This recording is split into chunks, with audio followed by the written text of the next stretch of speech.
है ब्रह्मकुंड, द्वापर में ब्रह्मा जी के द्वारा।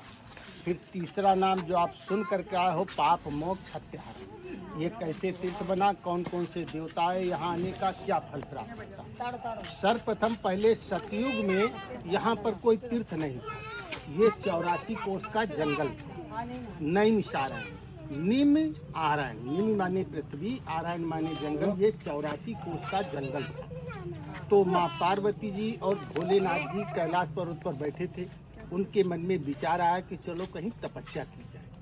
तो माँ पार्वती ने भोलेनाथ से कहा कि प्रभु कोई ऐसा स्थान बताओ जहाँ पर एक राम नाम से 1000 राम नाम का फल प्राप्त हो। तो भोलेनाथ ने कहा, हे प्रिय, बात तो बहुत सुंदर कही। उसी समय वहाँ नारद जी पधारे। तो एक समय कैलाश मझारी, बैठे रहाई उमा त्रिपुरारी।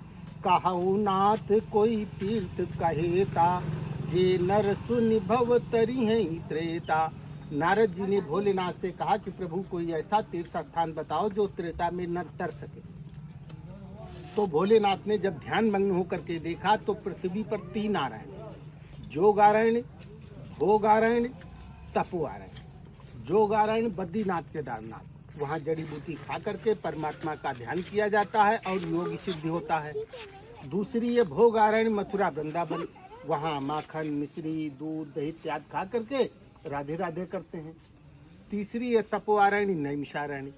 तो भोलेनाथ ने माता पार्वती जी से कहा कि देवी वहाँ पर बहुत घोर कष्ट सहना पड़ेगा, वहाँ वायु खा करके तपस्या करना पड़ेगा, अन्न जल कुछ नहीं मिलेगा।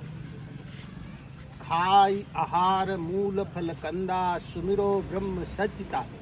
मगर माता पार्वती नहीं मानी, उन्होंने बहुत हट किया। तो हट होते हैं 4 प्रकार के।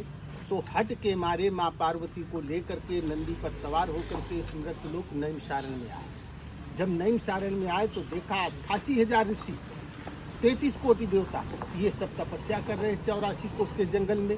उनसे मिलने के बाद में भोजन और भजन के लिए एकांत जगह चाहिए। तो गोमती से 3 मील दक्षिण की न्यू तपस महेश, बहुत काल में बीत गयो सहयो बहुत कले। नैमिषारण्य से चल करके गोमती से 3 मील की दूरी पर इसी स्थान पर माता पार्वती और भोलेनाथ जी ने तपस्या की। जब तपस्या करते करते बहुत समय व्यतीत हो गया तो माँ पार्वती ने सोचा कि अब कुछ लीला करना चाहिए, कौन जानेगा। यहाँ शिव पार्वती ने तपस्या किया तो उन्होंने नंदी को बुलाया कि हे बेटा नंदी, कहीं से एक कमंडल जल लाओ, हमको प्यास लगी है। तो नंदी इधर उधर थोड़ी बहुत दूर भटका।